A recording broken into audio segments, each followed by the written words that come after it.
Okay, so tignan natin itong fast talk nitong si VP Sara, no?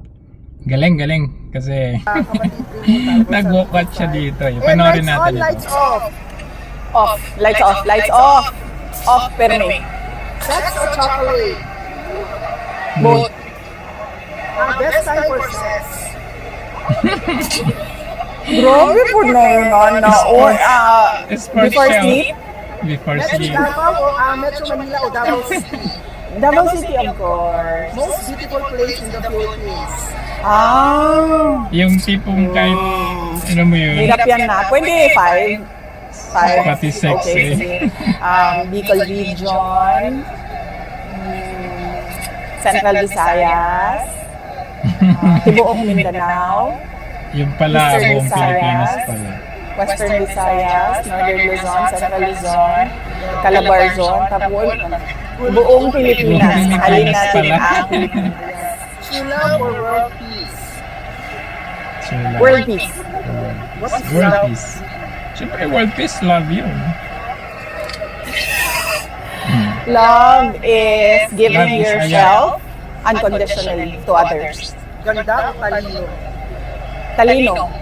What makes you blush? Of course.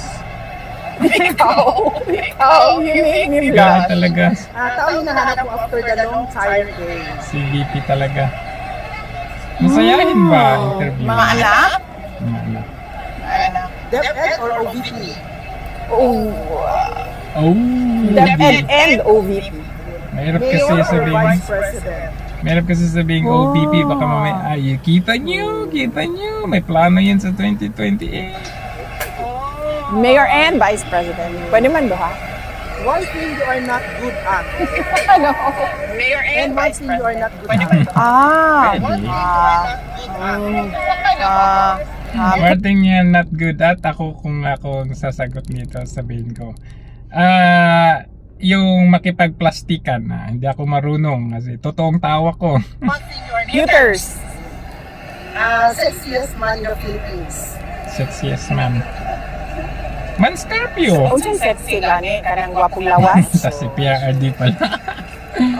PRD. Favorite politician? Kay Sara Duterte. And Oo, hindi. Mahal Of ko course. si Titi Sara. Of course not. No. Ayun. Describe yourself in 3 words. Resilient. Totoo naman, di maarte si VP Sara. Kahit sino nga nakakalapit at hindi kagaya nitong mga nasa bangag na ito na talagang, nako, para silang, hindi, elitistang elitista. Ito si VP talagang masang-masa eh. BBM or Martin Romualdez?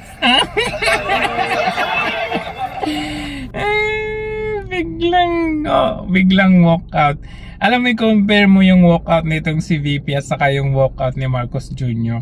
Nakaka-offend yung walkout ni Marcos Jr. Itong si VP nakakatawa talaga.